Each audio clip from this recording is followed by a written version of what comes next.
Hello and welcome back again. कैसे हैं आप सभी? जय श्री श्याम आप सभी को। स्वागत है आप सभी का हमारे आपके अपने यूट्यूब चैनल सविता क्लासेस 1992। मुझे पता है काफी लंबा समय हो गया वीडियो डाले, ऐसा नहीं करना चाहिए, बट सिचुएशंस कई बार आपको उस तरह नहीं चलने देती जैसा आप सोचते हैं। सो चलो without wasting any more time Robert Frost को करते हैं हम, जो SSSB के टीजीटी मतलब टीजीटी पीएचडी जो भी एग्जाम करते हो आपको ये अमेरिकन ऑथर्स करने हैं, राइटर्स करने हैं। सो रॉबर्ट ली फ्रॉस्ट की आज हम इस वीडियो में बायोग्राफी करेंगे। इनको 20th सेंचुरी अमेरिकन पोएट के नाम से जाना जाता है। बोर्न ऑन 26 मार्च 1874, तो 1874 में 26 मार्च को इनका बर्थ होता है। कहाँ? सैन फ्रांसिस्को, कैलिफोर्निया में। He is highly regarded for his depiction of rural life. तो ये क्या है, ग्रामीण परिवेश को बहुत अच्छे से दिखाते हैं अपनी पोएम्स में, तो इसके लिए इन्हें जाना जाता है। He got Pulitzer prize 4 times. इन्हें कितनी बार पुलित्जर पुरस्कार कितनी बार मिला है? 4 बार।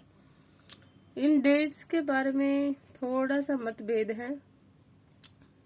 कहीं पर आपको मिलता है कि 1924, 1931, 1937 और 1943, और कहीं पर यही सीक्वेंस 1 ईयर लेस करके मिलता है ना। तो ये ऑथेंटिक है, आप इसको याद कर सकते हो, कोई इश्यू नहीं है। सो 1924 में उन्हें पुलित्जर प्राइज किस चीज के लिए मिला था? न्यू हैम्पशायर में। फर्स्ट पोएटिक कलेक्शन के लिए, मतलब इसके लिए पहली बार मिला था। ये न्यू हैम्पशायर क्या है? इनका पोएटिक कलेक्शन है, ठीक है। 1931 में फिर मिला इनको, ये कलेक्टेड पोएम्स के नाम से एक कलेक्शन आया था। 37 में अ फर्दर रेंज एंड 43 में a witness tree. His mother brought him to New England when he was 11 years of age. जब वो 11 साल के थे तो उनकी मदर उन्हें कहाँ? सैन फ्रांसिस्को, कैलिफोर्निया से कहाँ ले गई? न्यू इंग्लैंड में, ठीक है। फ्रॉस्ट के जो फादर थे वो एक टीचर थे और बाद में वो एक एडिटर बन गए थे सैन फ्रांसिस्को इवनिंग बुलेटिन के। जब उनके फादर की डेथ हो जाती है ट्यूबरकुलोसिस से 1885 में, तो उनका जो परिवार है वो लॉरेंस चला जाता है, ठीक है। कहाँ चले जाते हैं वो? Lawrence, Massachusetts. ये स्पेलिंग थोड़ा सा अपने माइंड में रखेंगे तो बहुत अच्छा रहेगा। Under the patronage of Robert Frost grandfather, कहाँ? उनके ग्रैंडफादर के अंडर, है ना। He graduated from Lawrence High School in 1892। उन्होंने अपनी ग्रेजुएशन की डिग्री कहाँ से ली थी? लॉरेंस हाई स्कूल से 1892 में। और इसी के 2 साल बाद कॉलेज मैगजीन में उनकी पहली पोएम पब्लिश हुई थी, माई बटरफ्लाई एंड एलिजी के नाम से 1894 में, है ना। और एट द एज ऑफ 20, जब वो 20 साल के थे। Next is he got married in 1895 to his classmate Elinor Miriam White. तो उनकी शादी किससे हो जाती है? 1895 में उन्हीं की क्लासमेट एलिनोर मिरियम वाइट से। They were married at Lawrence, Massachusetts. यहाँ उनकी शादी होती है, दिसंबर में होती है, ठीक है। फ्रॉस्ट की मदर कैंसर से एक्सपायर हो जाते हैं 1900 में, ठीक है। अब देखो, फादर तो काफी पहले डाइड हो चुके हैं, अब मदर भी डाइड हो जाती हैं और उनकी शादी हुई है, कुछ बहुत अच्छी इनकम नहीं है। तो जो 1900 से 1912 तक का जो टाइम पीरियड है, 12 सालों का, ये इनके लिए बहुत हार्डशिप वाला टाइम था, ठीक है। ये 1912 है, ये 92 नहीं है, माय मिस्टेक। तो बहुत हार्डशिप है यहाँ पे, जो मतलब इस दौरान इन 12 सालों में काफी इकोनॉमिक चैलेंजेस का सामना करना पड़ता है इन्हें और इनकी फैमिली को। ये एक टीचर का भी काम करते हैं और जो है फार्म हाउस वगैरह पे खेती बाड़ी भी करते हैं, है ना। तो 1912 में वो अपने परिवार के साथ इंग्लैंड चले जाते हैं, जहाँ पे उन्हें एक पब्लिशर मिलता है और उनकी फर्स्ट जो बुक है ए बॉयज विल, वो पब्लिश होती है 1913 में।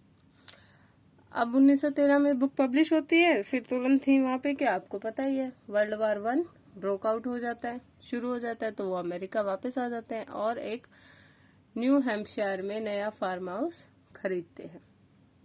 खेतीबाड़ी का शौक था और ज़रूरत भी थी पहले, तो वहाँ से इनका इंटरेस्ट भी हो गया था।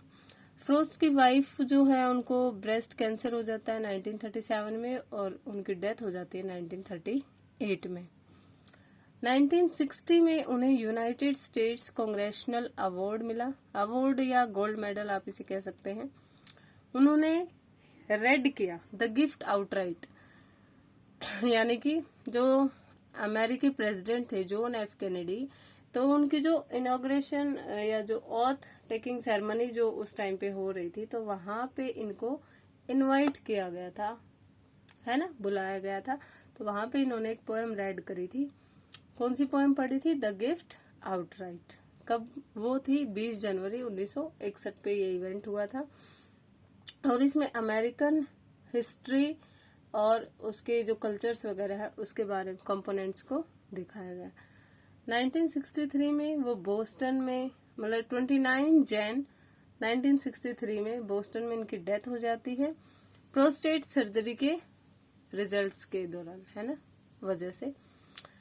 उन्हें बरी किया गया ओल्ड बेनिंगटन सिमिट्री बेनिंगटन में, ठीक है, इन्हें दफनाया गया। उनकी एपिटाफ पे ये लाइन्स हैं, और जो लाइन्स है वो कहाँ से है? द लेसन फॉर टुडे 1942 में इनका जो आया था पोएम, तो वहां से लाइन है I had a lovers quarrel with the world. तो ये इनके एपिटाफ पे वर्ड्स एनग्रेव्ड है। एपिटाफ होता है कब्र पे जो अंतिम शब्द ऊपर लिखे होते हैं इनके, मतलब जो वो कॉफिन होता है मे बी उसके ऊपर लिखे होते हैं, या वो एक प्लस का साइन बना के जीसस, वो एक वाइट सा स्टोन होता है ना, वहां लिखे होते हैं, ठीक है।